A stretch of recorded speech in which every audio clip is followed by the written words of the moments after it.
ដឹកនាំភូមិឃុំពុកតែងគិតគូជាធំក្នុងសហគមន៍ពលរដ្ឋរស់នៅ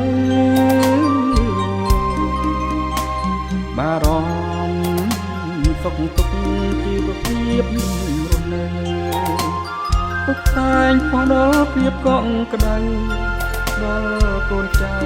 ពលរដ្ឋប្រុសស្រីពេលជួបទុក្ខភ័យអាសន្នអន់ក្រកិច្ចការងារសប្បុរសធម៌ទោះមានក្រឧបត្ថម្ភបែងចែកមិនដែលកូនថាឬក៏រារែកចុះជួយមិន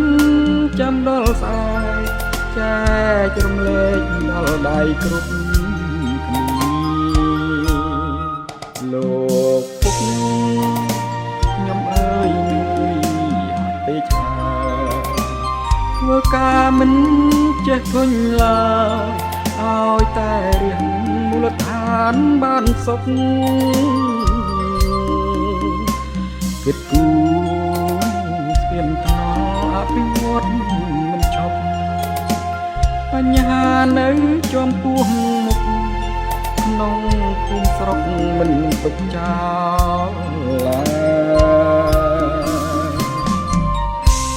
ហើយលើ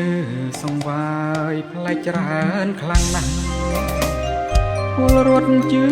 ជាយ៉ាងច្បាស់ពិតបដូរខ្លាំងរហ័សអស់ចាមានថ្នាក់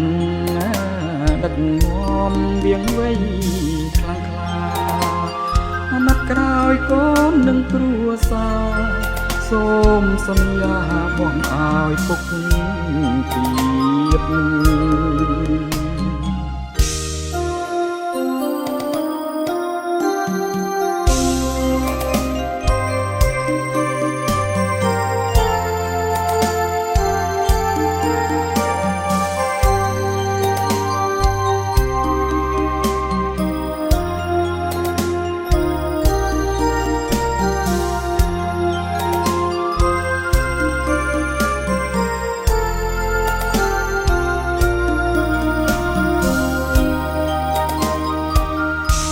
អគុំសង្វាយភូមិឋានខ្ញុំអើយខ្ញុំជឿជាក់មិនខំឡើយច្រើនណាស់ហើយនៅតែខ្លាំងក្លាពុកតាមទុំសេងមេឃុំហានផ្លាហ៊ានធ្វើមិនដែលសន្យាគ្រប់កិច្ចការទូទាំងភូមិឃុំសុខទុក្ខពលរដ្ឋជាសុខទុក្ខពុកពេលឃើញពលរដ្ឋបានសុខចិត្តលោកពុកក៏សុខតាមដែរនាមជាមន្ត្រីបំរើរាជខ្មែរពលរដ្ឋជឿជាក់ឡានទ្វេមិនបដូរទេបងឲ្យពុកទៀត